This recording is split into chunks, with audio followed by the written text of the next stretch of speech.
नाज़रीन ख़बर शामिल कयूं था कंदकोट मां अब्दुल ख़ालिक चाचड़ की रिपोर्ट मूजिब कंदकोट पुलिस जी जारी ऑपरेशन में आम कामयाबी 6 ॾोहारिन हथियार फिटा करे पेश पाया जिन खे अदालत में पेश किया वियो। मिले ॼाण मूजिब कशमोर कंदकोट पुलिस तरफ़ां ज़िले के मुख़्तलिफ़ इलाइक़नि में ॾोहारी अंसरनि ख़िलाफ़ जारी मुअसर ऑपरेशन दौरान आम कामयाबियूं हासिल कयूं वियूं आहिनि। SSP मोहम्मद मुराद गांगरो मूजिब पुलिस ॾोहनि जे ख़ात्मे ऐं अमन अमान की बहाली लाइ बिना कंहिं फ़र्क़ जे कार्रवाइयूं जारी रखियूं पई अचे।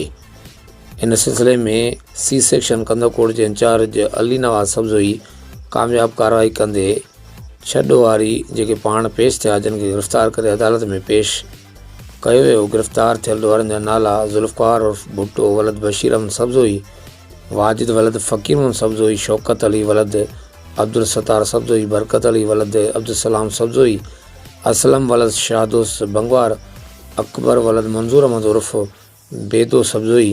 गिरफ़्तार ॾोहारनि मथां पुलिस मूजिब कंदकोट, तंगवाणी, रसालदार ऐं बख्शापुर थाणनि ते फुर भताखोरी, पुलिस मुक़ाबले, इक़दाम क़त्ल ऐं ॿियनि संगीन ॾोहनि जा केतिरा केस दाख़िल आहिनि जिन में पाकिस्तान पेनल कोड के मुख़्तलिफ़ शिकनि तहत FIR दर्ज थियल आहिनि।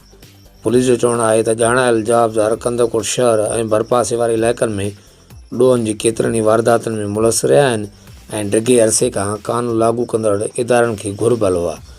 गिरफ़्तार कयल समूह जवाबदारनि खे क़ानूनी कार्रवाई मुकमल करण बाद अदालत में पेश कियो वियो। SSP मोहम्मद मुराद गांगरो वधीक चयो त कशमोर कंदकोट पुलिस ज़िले में अमन अमान क़ाइमु रखण ऐं ॾोहारनि जे मुकमल ख़ात्मे लाइ पंहिंजूं कार्रवाइयूं भरपूर अंदाज़ में जारी रखंदी जॾहिं त ॾोहारनि सां कंहिं बि क़िस्म जी रिआयत न कई वेंदी।